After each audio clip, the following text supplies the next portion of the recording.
What is going on, guys? Today we are looking at Otw Kessie, and this is an interesting SBC, and I'll say this because it's the first, obviously. Love these colors. This is beautiful. I love the design of obviously the walkout stuff and everything. That is fantastic. But the SBC is an 83, 84, 85 team, but the 83 and 84 require one player 86 or higher, and the 85 requires one player 88 or higher.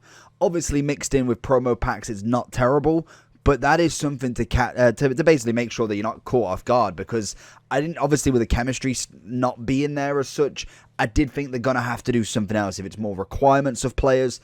It'd be interesting. So we'll have a look at the end of the SBC, as obviously that's not the only requirements, but we've got him done.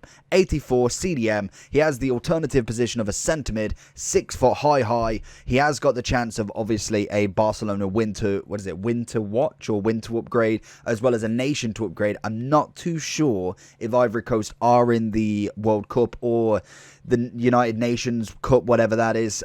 So I don't know if his nations ones count, but he might have friendlies, which definitely should count if not. Basically a 3-star 4-star right-footed.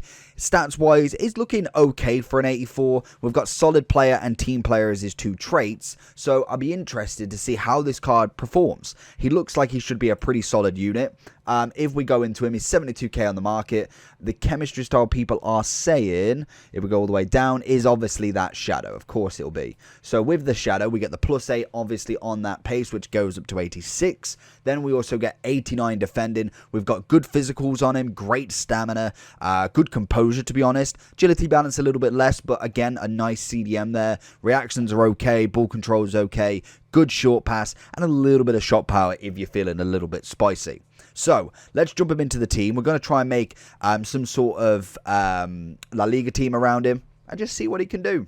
So we've got him sitting in that pocket. I'm interested to see where he can kind of go. Obviously, the dribbling, I'm not going to expect a massive amount from him. Big lad. Obviously, the agility balance is a little bit on the lower side. I'm just curious to see how many upgrades he actually can get, because that's going to be the big kind of value hitter, really. Is he worth doing right now? Can we see Barcelona redeem themselves with a lot of informs? I don't personally know if he does start. Again, if you let me know down below in the comments if he does, then obviously that is a big winner for the inform side of stuff.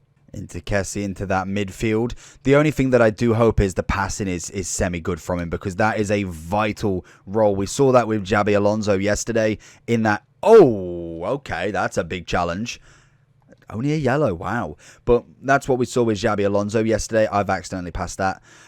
With that kind of passing role, it's absolute key. We know that he's going to have decent defending. We've whacked the shadow on him, which gives him that good bonus. But having that passing just to kind of almost be that playmaker, just like a position here to knock it through, gets us on that chance, and that's all you need. You need that CDM to sit there, tackle, and pass. So if they can do that, they've got half the job right at the start of this game. And then if we do get moments like this, oh, imagine that we could have that potential of a long-range absolute thunder strike.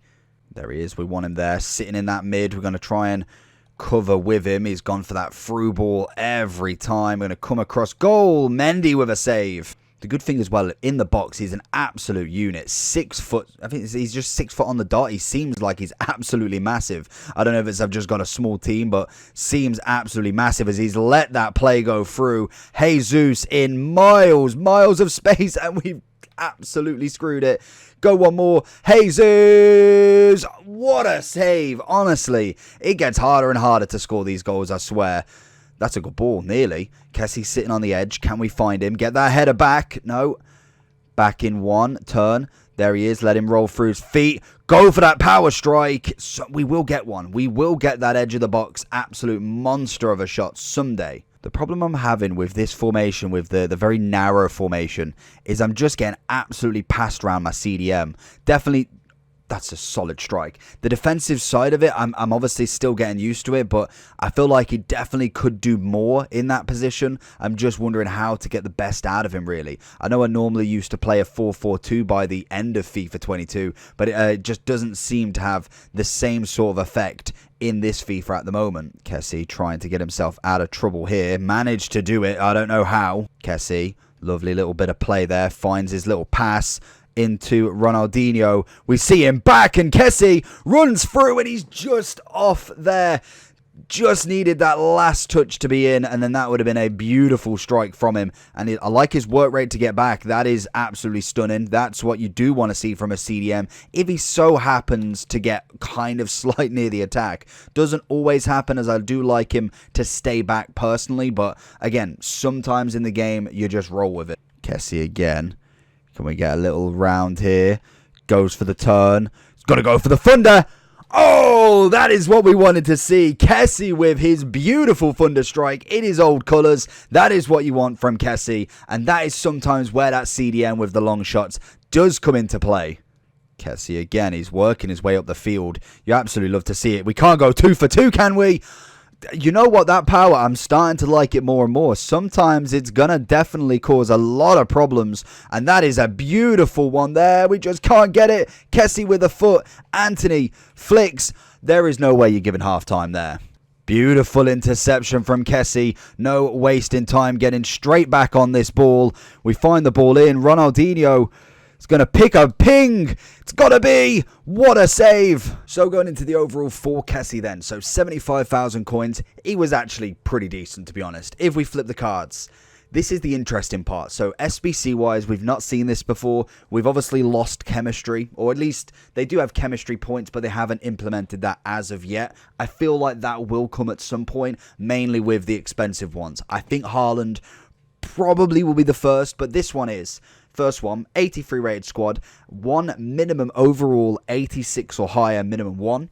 A Barcelona player, 11 players. It's a standard SBC, but the minimum overall is something you're definitely going to have to look at, because it's going to make people even more expensive, especially when it comes to someone like Haaland, when you've got to have an 88, an 87, multiple times. People are trying to buy multiple 88s, and there isn't a vast majority that are cheap. Personally, Kroos was the 88 I chose. 86s, we had Dybala, and we had a Chesney already in the club, ready to go.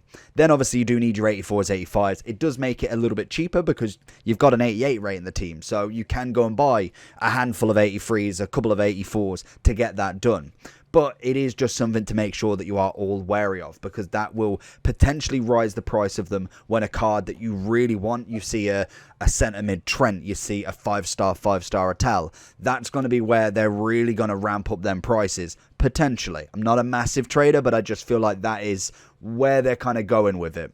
In terms of Kessie then, so we've got the Shadow. Obviously, he can be a CDM or CM. Nothing too major on the position changes there. And honestly, a solid card. I think most definitely right now he works really well. In a month or two, yes, he might not really get as much game time as you want, unless he manages to get upgrades. And this is why personally I like doing all the one-to watches, because sometimes you find that gem. We find the Pepe from the Lille days where he got 5 informs. Benzema, you get 5 informs, you've gone from an 84 to a 91 without even blinking an eye. Takes some time, but it is possible. So for me, one-to-watches are always worth the gamble, especially when there's nothing else out. We've had a one-to-watch Di Maria, a one-to-watch Kessie, we've got Richarlison in the SB in the objectives.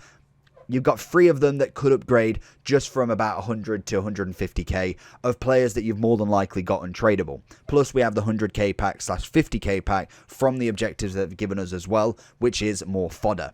So in general, get your players all stacked up in your club, as many high rateds as possible. This card for me, pace was semi-decent, can't argue with him. Absolutely strong as an ox, cannot argue there. Good defending, had a little bit of a power shot on him, which is always nice. And honestly, a solid all-round card for right now. If you've got a La Liga squad, definitely get this guy in. He's going to be a nice card, and hopefully we can see an upgrade in him in the near future. So what I want to know from you is, A, are you completing him? And B, what rating can you see Kessie going up to in the near future? Can we get an 86, an 87? Let me know what you think down below. Make sure you do like and subscribe on this, and I'm giving Kessie an 8 out of 10. Peace.